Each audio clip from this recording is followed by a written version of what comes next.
in about 2 months. How do you call it? Number 2, is your party leader still a member of UDA? No, he's no longer party leader. He's not a member of any party. Okay. Yeah. No, I you can't speak on his behalf. Can I respond? I am his Advice. official party official. He is Let's not hear a member the of the unofficial, then we come to the official. Yeah. Yes. Once impeached, you cannot be a member. You cannot be able to serve in public office. Political party leadership in Kenya is for a period of time. For a period of time until that impeachment is nullified. Now, political party law in Kenya recognizes political party leaders as public officers.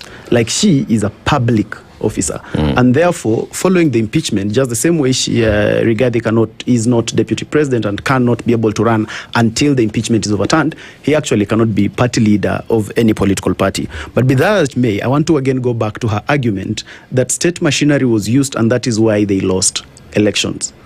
If the argument is as such, then they'll still lose the election in 2027 because the state will still be here. The state is going nowhere. So that argument is always counterproductive on itself. And then the question is always, where was this? Where state machinery had not disappeared in Emuru Dikir when they are now celebrating 30% penetration.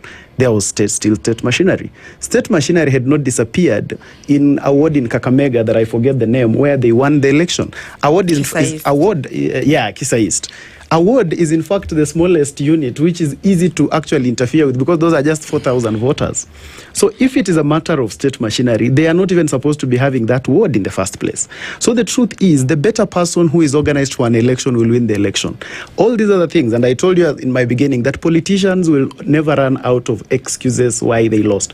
I was in government when we were losing by-elections, and we came up with an explanation. We told our people that, you see what, we want to fool Ruto so that he keeps winning these by-elections and then surprise him at the election. So you were lying? You were lying to the people. How do you call the truth is, we were actually just lying and misleading the public. The truth is, we had just lost the election. That is the truth today. I always argue that politics is very simple and what you see is what you get.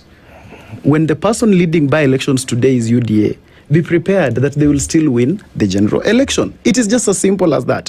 And now, when you come to the question of us speaking from both ends of our mouth, which I hear and do being very categorical with, because on one end, we can't be saying that there is growth in the thinking patterns of the people, and then also on the other end, say they have been bribed. Sometimes that is insulting the intelligence of the very voter we are talking about.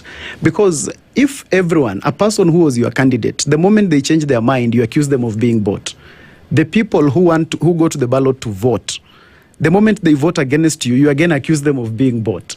It can't be like that all through. And I've always been passionate about this because I was in government at that time. But are they not bought?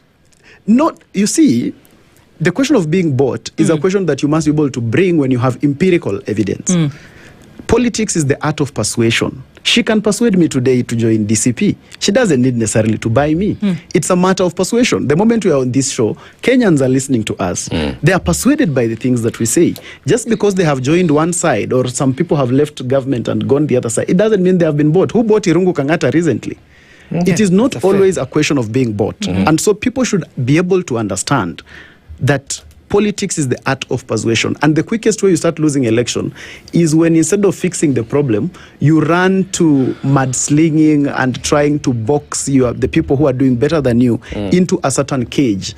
That is the quickest way you always start to lose election. And again, I repeat, saying NHIF was not working is not an ideology. Saying that NHIF was working is not an ideology. Saying that you need us to go back